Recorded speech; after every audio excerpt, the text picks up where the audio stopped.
Hola, ¿qué tal? Buen día, soy Magda Gutiérrez. Estoy grabando este video para la clase de histología. Les voy a hablar del tejido conectivo. Bueno, pues vamos a empezar con la clasificación. Tenemos el tejido conectivo.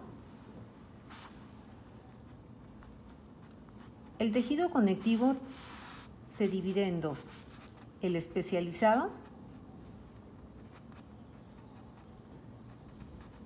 y el propiamente dicho.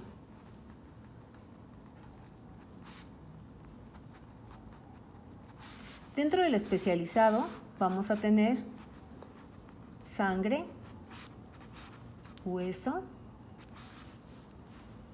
cartílago y adiposo. El hueso, a su vez, tiene el compacto y el esponjoso. El cartílago tiene una clasificación de 3 y tenemos el elástico, hialino y el fibrocartílago.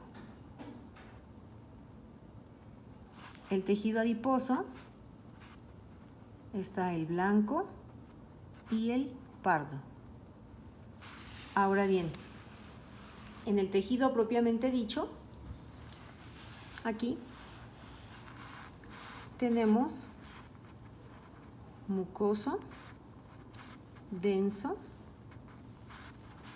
laxo y reticular. El denso tiene el irregular, elástico y el regular. Queda más o menos así el diagrama. Tejido conectivo, tenemos el especializado, donde está sangre, hueso, cartílago y el tejido adiposo. El tejido adiposo, bueno, tiene el tejido blanco, el pardo. El cartílago tiene el elástico, hialino y fibrocartílago. El hueso, tenemos el hueso compacto y el esponjoso. En el caso del tejido conectivo propiamente dicho, tenemos mucoso, denso, laxo y reticular. Dentro del denso tenemos el irregular, elástico y regular. Bien, el tejido conjuntivo o conectivo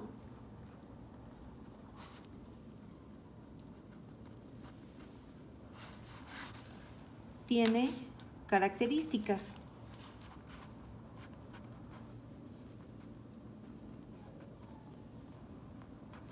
Estas características, bueno, pues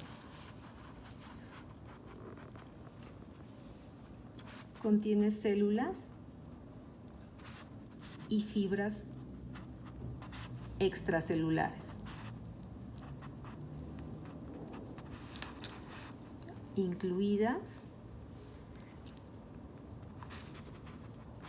en la matriz extracelular. Perdón, aquí es fundamental. La matriz fundamental. ¿Qué otra característica tiene? Bueno, que está presente en todos los órganos. De igual manera, es el encargado de dar sostén y nutrición a los tejidos.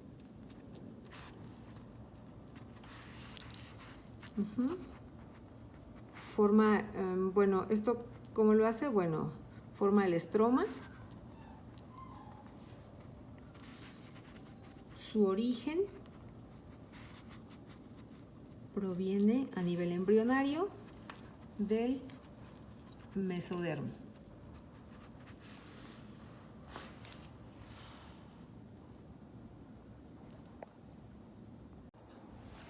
Bien, ahora el tejido conjuntivo o conectivo tiene una estructura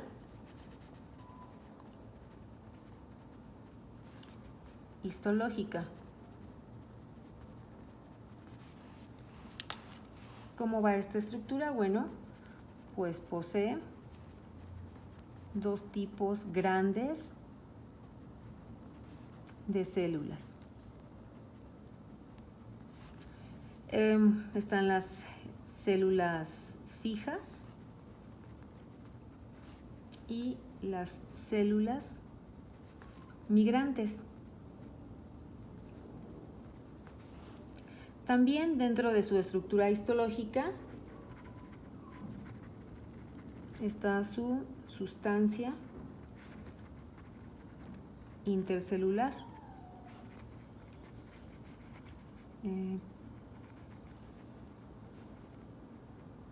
Puede ser amorfa o figurada.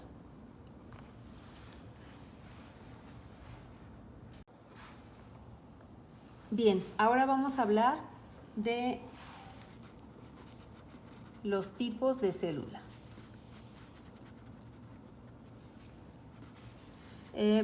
Tiene una clasificación en estas células. Unas son fijas. Estas que son fijas pueden ser de 5 tipos.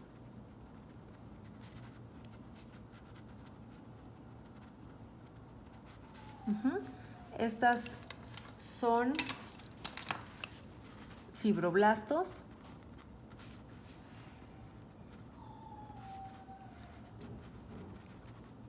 fibrocitos, células reticulares, células mesenquimáticas y finalmente los adipocitos. Estas células son fijas. En el caso de las células migrantes,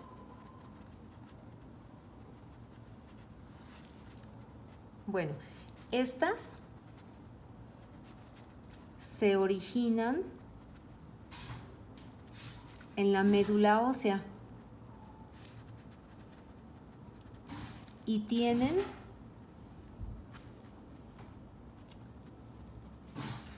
como función la defensa del organismo. Las células migrantes son las siguientes. Son los monocitos y macrófagos. Macrófagos, monocitos, macrófagos. Son los mastocitos y basófilos. Se encuentran también los linfocitos y células plasmáticas.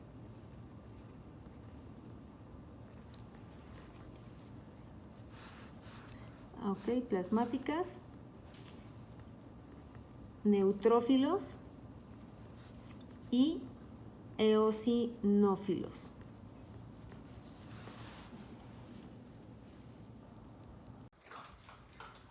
Bueno, en el caso de la ubicación del tejido conectivo, este se localiza bajo la dermis y está rodeado, mejor dicho, se encuentra rodeando a órganos internos como el riñón y en el interior de la parte central de los huesos largos, por ejemplo, la médula ósea amarilla, y su función es de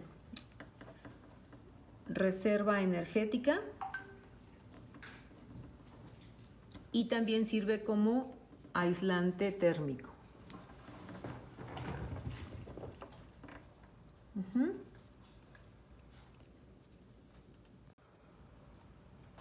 El tejido conjuntivo tiene las siguientes funciones.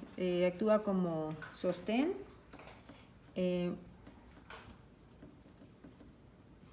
conexión del organismo, es decir, conecta y separa, también sostiene diversos sistemas, órganos, entre ellos.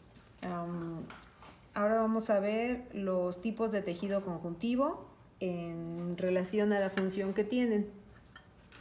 Bueno, como comentábamos, las funciones del tejido conjuntivo o conectivo pues son las siguientes. Pues este da, como ya lo habíamos dicho, soporte, cohesión, separación y sirve de comunicación a diversos órganos. Por otro lado, pues los tejidos conjuntivos especializados tienen funciones como la hematopoiesis,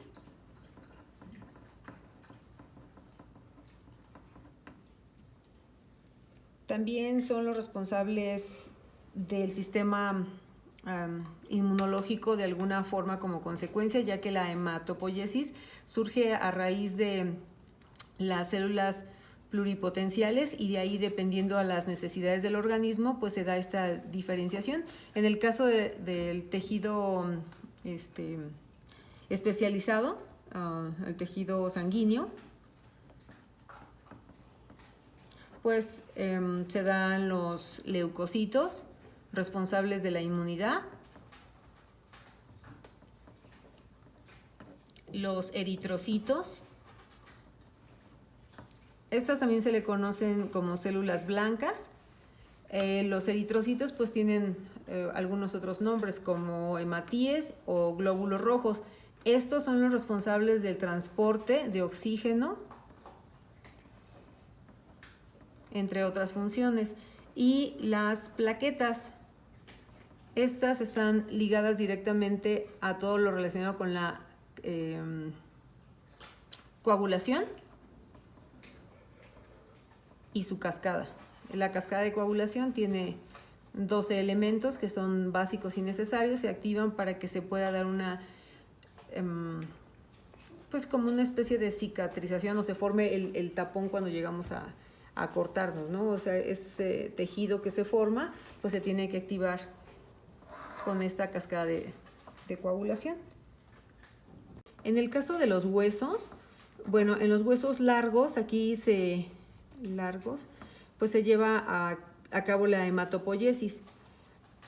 Dentro de los huesos, en este tejido, pues tenemos el esponjoso y también tenemos el tejido y el tejido compacto. Si nos damos cuenta, todo tiene una estrecha relación. ¿Por qué? Porque, bueno, pues en los huesos se lleva a cabo, en los huesos largos, la hematopoiesis. La hematopoiesis es necesaria para, por ejemplo, en el caso de varias células, pero en el tejido especializado sanguíneo, pues ahí también se ve esta interacción. En el caso del tejido adiposo, tenemos el blanco, que esto pues está en los adultos, y el tejido pardo también lo tenemos, pero en una concentración muchísimo más pequeña, pero en el caso de